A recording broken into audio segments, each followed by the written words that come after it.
Target ngayon ng mga otoridad na maipalabas sa lungga si Jam Ignacio na fiancé nga ni Jelly Au matapos formal na magsampa ng kaso ang vlogger DJ sa NBI. Chikang umaabante mula kay Mildred Bacud.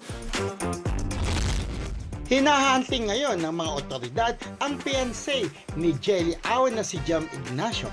Ito ay matapos na magtungo ang vlogger DJ sa tanggapan ng National Bureau of Investigation para formal na magsampa ng kaso.